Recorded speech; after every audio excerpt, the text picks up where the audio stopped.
প্রথম প্রথম সবাই থাকবে, খুব ভিড় হবে চারপাশে। হাসি ঠাট্টা আড্ডা গল্প খোঁজ খবর গুড মর্নিং গুড নাইট ইত্যাদি। সারাদিন কথা হবে, দুর্বলতা শোনা হবে, উইকেন্ডে দেখা হবে, ছিমছিমি নেশা হবে।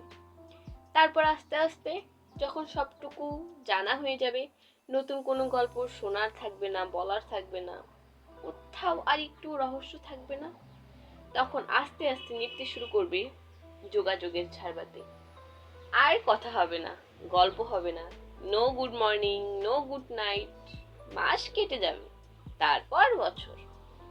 চ্যাট বক্সে তাদের নামের পাশের ওই সবুজ আলোটা আগের মতো জ্বলবে আর নিভবে, আমরা দেখব। তবু আগের মতো তাদের সেই জ্বলা আর নিভার মাঝের সময়টার শরিক হতে যাব না। প্রথম প্রথম অনেকে থাকে, ধীরে ধীরে ভিড় ফাঁকা হয়, পড়ে থাকে হাতে গোনা কয়েকজন, যারা আমাদের সমস্ত রহস্য উন্মোচনের পরেও সমান আগ্রহ নিয়ে পাশে থেকে যায়। সকালে গুড মর্নিং না পেলে দুশ্চিন্তা করে, রাতে ঘুমানোর সময় গুড নাইটটা পেলে শান্তিতে ঘুমায়। ঝিমঝিমি নেশায় কাঁধ বাড়িয়ে দেয়।